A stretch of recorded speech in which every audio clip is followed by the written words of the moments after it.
तर सोलापुरातही दरवाढीनंतर पेट्रोल 108 रुपये 21 पैसे आणि डिझेल 94 रुपये 75 पैशांवरती पोहोचले।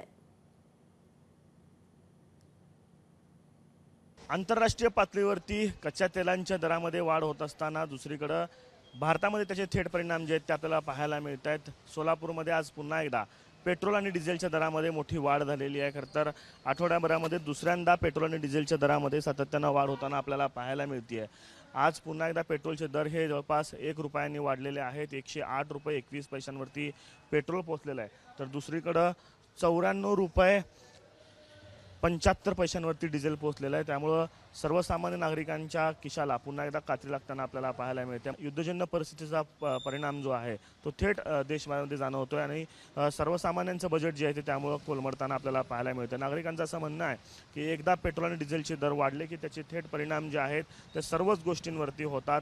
पेट्रोल आणि डिझेल ही जी जीवनावश्यक वस्तूसारखी झालेली आहे, त्यामुळे पेट्रोल आणि डिझेलचे भाव जे आहेत ते नियंत्रित राहायला हवं। सातत्यानं भाव वाढल्यानं त्याचा फटका जो आहे तो महिन्याच्या बजेटवर पडत असल्याचं नागरिकांचं मत आहे।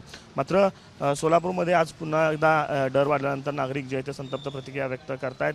दुसऱ्यांदा आठवड्याभरामध्ये पेट्रोल आणि डिझेलचे दर वाढलेले आपल्याला पाहायला मिळत आहेत। कॅमेरा पर्सन अभिप्रायसह आफताब शेख, एबीपी माझा, सोलापूर।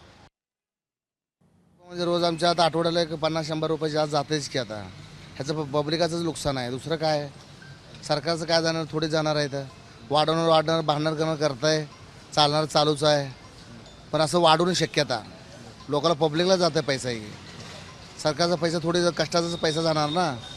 जेवढी महागाई वाढते त्या बदल्यात पगार वाढलेत का तसे लोकांना? नाही पगार नाही वाढले तेवढे पगार लोक अजून पगारासाठी मागं पुढं करते, तेच चालूच आहे, मागणी चालूच आहे। महिन्याभराचं जर बघितलं तर एक जवळपास आम्हाला 2-1 हजार रुपयाचा घर खर्चामध्ये वाढ झालेली आहे सध्याला, आणि अजून याच्यामध्ये वाढ होणार आहे असं सांगते सरकार। मग अशामध्ये आम्ही कसं भागवायचं?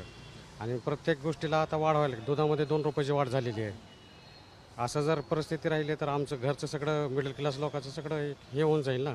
मूलभूत गरजामध्ये झाल्यासारखं झालं आहे पेट्रोल आता, त्यामुळं पेट्रोल लागते। पेट्रोलचे कुठं जाणं येणं कुठं नाही असं होत नाही, घ्यावंच लागेल। त्यामुळं पेट्रोलचा रेट कमी झाला तर बरं होईल। एबीपी माझा, उघडा डोळे बघा नीट।